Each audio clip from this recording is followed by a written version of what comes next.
बहुत समय पहले की बात है। एक नगर में एक धनी सेठ रहता था जो बहुत दयालु था। इतना बड़ा व्यापार और बहुत सारा धन होने के बावजूद वह एक भोला और दान करने वाला इंसान था। वह हर किसी की मदद करता था। उसके मन में लोगों के प्रति प्यार और दया की भावना ये थी, वह किसी का भी दुख नहीं देख पाता था। उसके इतने दयालु और भोलेपन की वजह से उसके आसपास के लोग उसकी इसी बात को उसकी कमजोरी समझकर उसका फायदा उठाते थे। कुछ लोग उस सेठ के सामने झूठ मूठ का रोना रोकर उससे पैसे उधार ले जाते थे। सेठ अमीर तो था ही और ऊपर से दयालु भी। जब वह सेठ उन लोगों की दुखी हालत देखता और उनकी परेशानियां सुनता तो उसका मन भर आता। और जब वह लोग उससे कहते हैं कि मुझे थोड़ा धन उधार चाहिए या तुम मेरी मदद करोगे, मैं तुम्हारा यह एहसान कभी नहीं भूलूंगा, तो वह मना नहीं कर पाता। वह सोचकर धन दे देता कि अभी इसका बुरा वक्त चल रहा है, इसको मेरी मदद की जरूरत है, बाद में यह पैसे लौटा देगा। धीरे धीरे वक्त गुजरता गया। लोग उस सेठ के आगे बिना बात का रोना रोते और उसका धन ले जाते और कभी वापस नहीं करते। सेठ भी कभी धन वापस नहीं मांगता था। उसको लगता था कि जब इसका बुरा वक्त गुजर जाएगा तो धन वापस कर देगा। लेकिन कहते हैं ना कि हर सुबह के बाद रात होती है, हर सुख के बाद दुख आता है और दुख के बाद सुख आता है। ठीक उसी तरह उस सेठ के साथ भी हुआ। कुछ सालों बाद उसे पास धन कम होने की वजह से उसके व्यापार में माल भरने के पैसे कम होने लगे और इसके वजह से उसके दुकान पर अब ग्राहक भी कम होने लगे, क्योंकि जो सामान उन ग्राहकों को चाहिए था वह सामान उस व्यापारी के पास खत्म होने लगा था और उस सामान को लाने के लिए अब उसके पास इतना धन भी नहीं था। धीरे धीरे सेठ का धन समाप्त हो गया।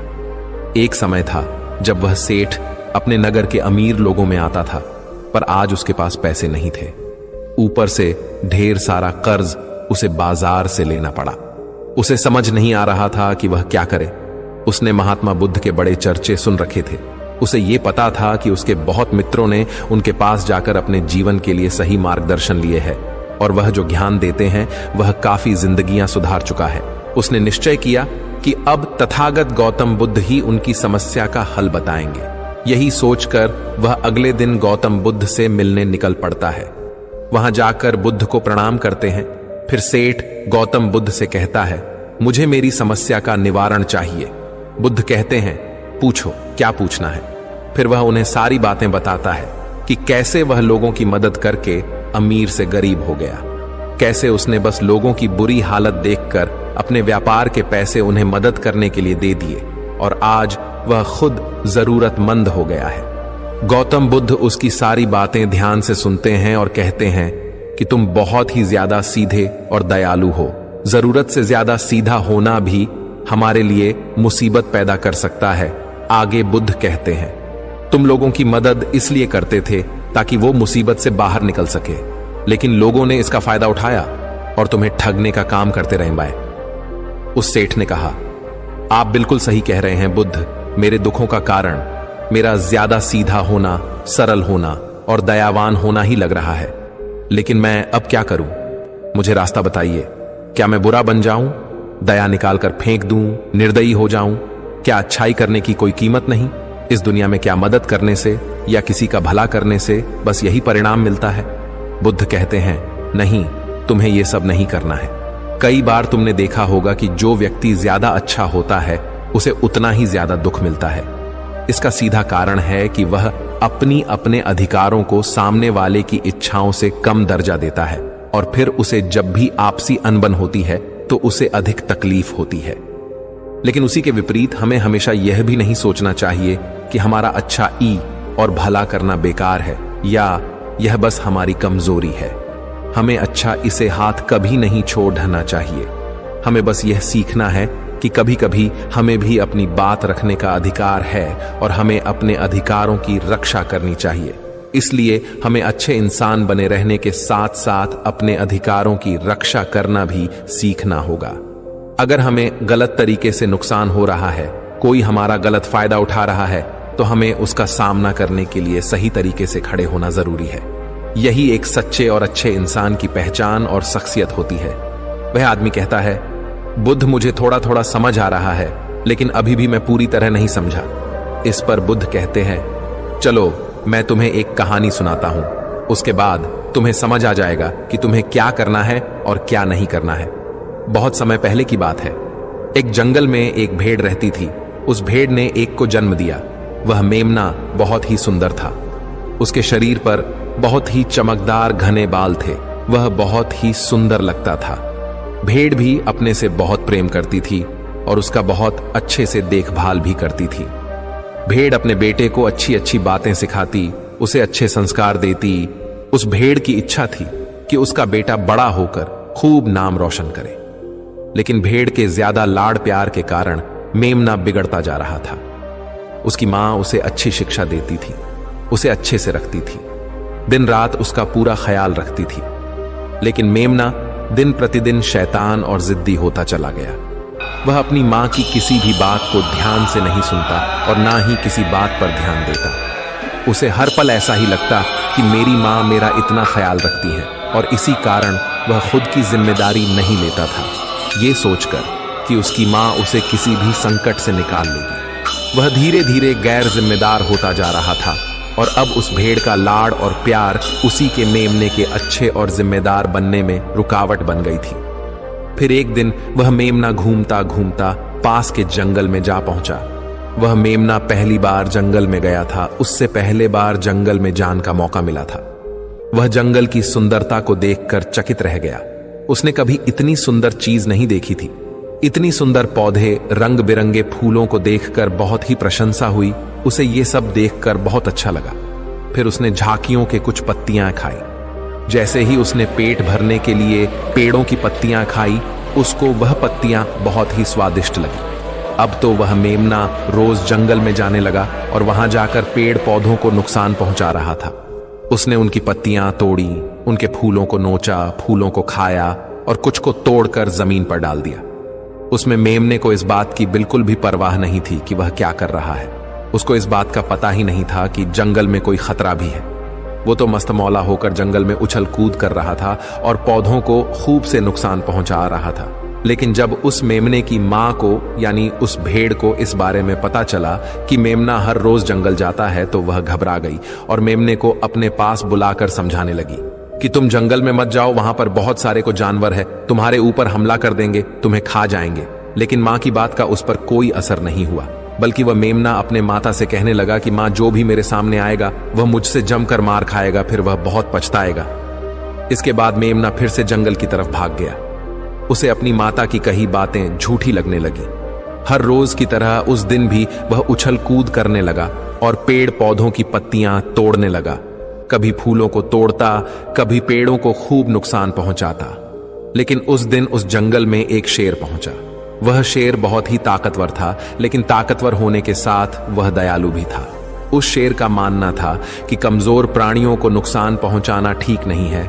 शक्तिशाली होने का मतलब यह नहीं है कि मैं किसी कमजोर प्राणी पर शक्ति का प्रयोग करूं। वह शेर उस जंगल में घूमने लगा। घूमते घूमते है वहां पर पहुंचा जहां पर वह नासमझ मेमना शैतानी कर रहा था। शेर ने उस मेमने को देखकर आश्चर्य में पड़ गया। शेर ने सोचा कि इस मेमने को किसी खूंखार जानवर का डर क्यों नहीं है। ये कैसे पेड़ पौधों की पत्तियां बिना काम के ही नोच रहा है। ये इनको खत्म कर रहा है और उन पत्तियों को खा कम बल्कि बिगाड़ ज्यादा रहा है। उसके बाद वह शेर कुछ देर तक चुपचाप खड़ा होकर उसको देखा रहा और शेर सोचता है कि मेमना कुछ ही देर में मुझे देखकर यहां से भाग जाएगा और उसके डर के भाग जाने से मुझे बल का प्रयोग नहीं करना पड़ेगा। लेकिन ऐसा नहीं हुआ। शेर बहुत देर तक खड़ा रहा और वहीं इंतजार करने लगा कि मेमना यहां से कब जाएगा। लेकिन मेमना तो भोजन करने में व्यस्त था। उसे शेर का कोई ख्याल नहीं था। मजे से पेड़ पौधे की पत्तियां नोच रहा था, उन्हें खा रहा था, सब कुछ बेकार कर रहा था। जब शेर ने देखा कि मेमना उसे देखने के बाद भी वहां से नहीं जा रहा, तो खुद वह मेमने के पास जाता है और वहां जाकर बोला, सुनो बच्चे, इस जंगल में फूल पत्तियों को नुकसान पहुंचा रहे हो।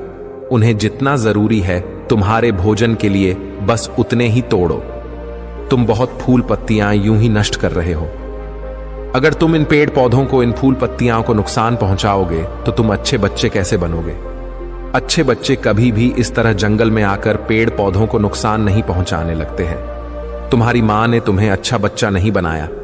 शेर की बातें सुनकर वो घमंड से बोलता है, तुम्हें अच्छे बच्चे बने रहना है, तुम बने रहो, मैं तो जैसा हूं वैसा ही ठीक हूं, मैं वैसे ही रहूंगा जैसे मुझे रहना है।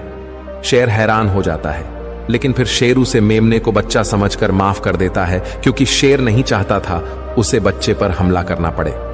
तुम खतरनाक तो कहीं से नजर नहीं आते, चले जाओ यहां से, बड़े आए खतरनाक, तुम मेरा दिमाग ज्यादा खराब मत करो, चले जाओ यहां से, अपना रास्ता नाप लो और मुझे इन फूल पत्तियों को खाने दो। ये कहकर वह घमंडी मेमना पत्तियां खाता हुआ आगे चला गया और शेर उसे बस हैरानी से देखता रह गया। तभी वहां पास में ही झांकियों के पीछे एक लोमड़ी छुपी हुई थी। वह लोमड़ी शेर और मेमने की सारी बातें सुन रही थी।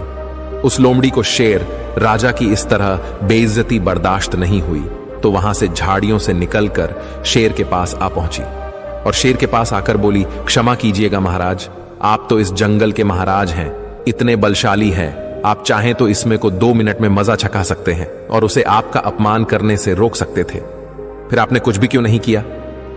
इस पर शेर ने कहा, मैंने उस बच्चे का भला सोचा, मुझे ऐसे ही किसी बच्चे को अपनी ताकत का शिकार नहीं बनाना था। यह सब सुनकर लोमड़ी बोली, महाराज, लेकिन आपके इतने सीधेपन और दयावान होने के कारण ही उस मेमने की हिम्मत बढ़ ही गई है। वह आपके सीधेपन का गलत फायदा उठा रहा है और जंगल में इधर उधर घूम रहा है और पेड़ पौधों को नुकसान पहुंचा रहा है। मुझे पता है कि कमजोर प्राणी पर हमला नहीं करना चाहिए, यह बहुत बुरी बात है, और यह भी दया करना एक अच्छा गुण है, लेकिन शासन में कभी कभी भय दिखाना भी जरूरी है। आपकी यह बात सही है कि प्रजा के साथ दयालुता का व्यवहार करना चाहिए, लेकिन इसके साथ साथ यह भी जरूरी है कि उनके मन में राजा के प्रति डर भी हो, ताकि वह इस तरह के अपराध ना करे, कोई मर्यादा ना तोड़े।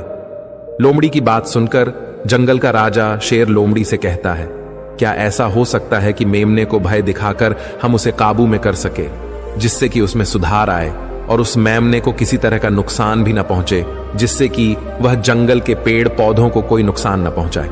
फिर शेर कहता है, लोमड़ी, क्या तुम ऐसा कर सकती हो? शेर के बात सुनकर लोमड़ी कहती है, जी हां महाराज, बिल्कुल मैं ऐसा कर सकती हूं कि वह डर भी जाए, सुधर भी जाए और उसे कोई नुकसान भी ना हो। उसे इतना डरा दूंगी कि वह जंगल में कभी दोबारा घुसने की हिम्मत नहीं करेगा।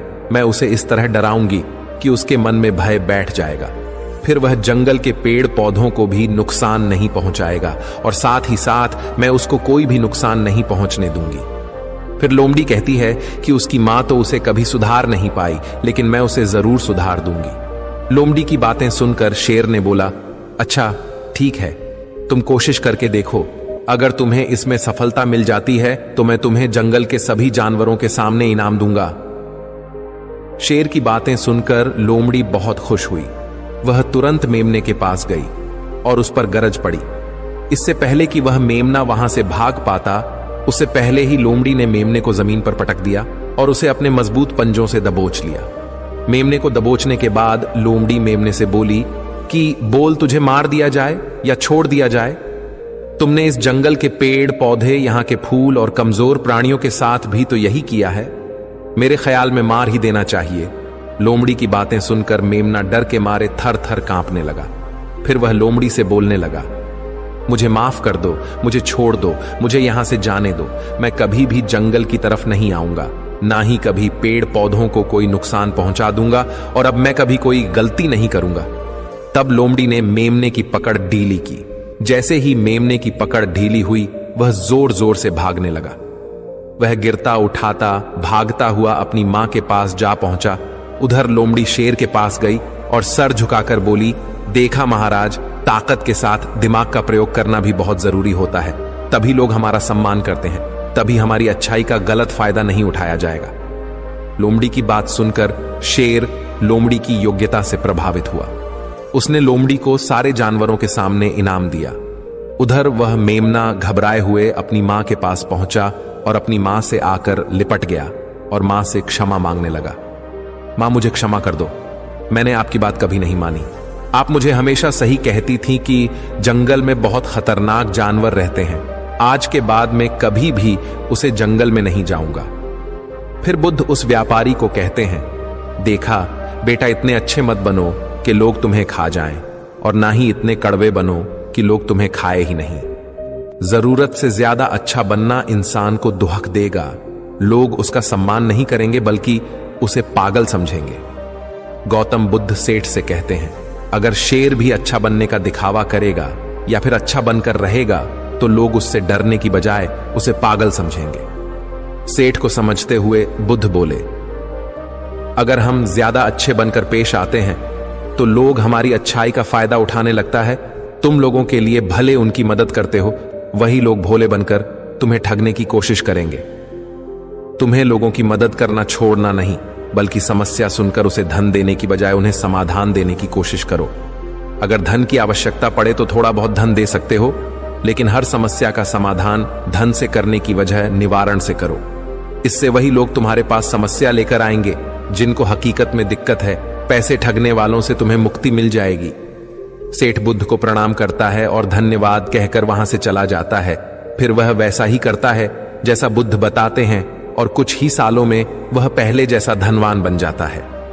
तो दोस्तों, आपने आज के इस वीडियो से क्या सीखा वह मुझे आप कमेंट में बता सकते हैं।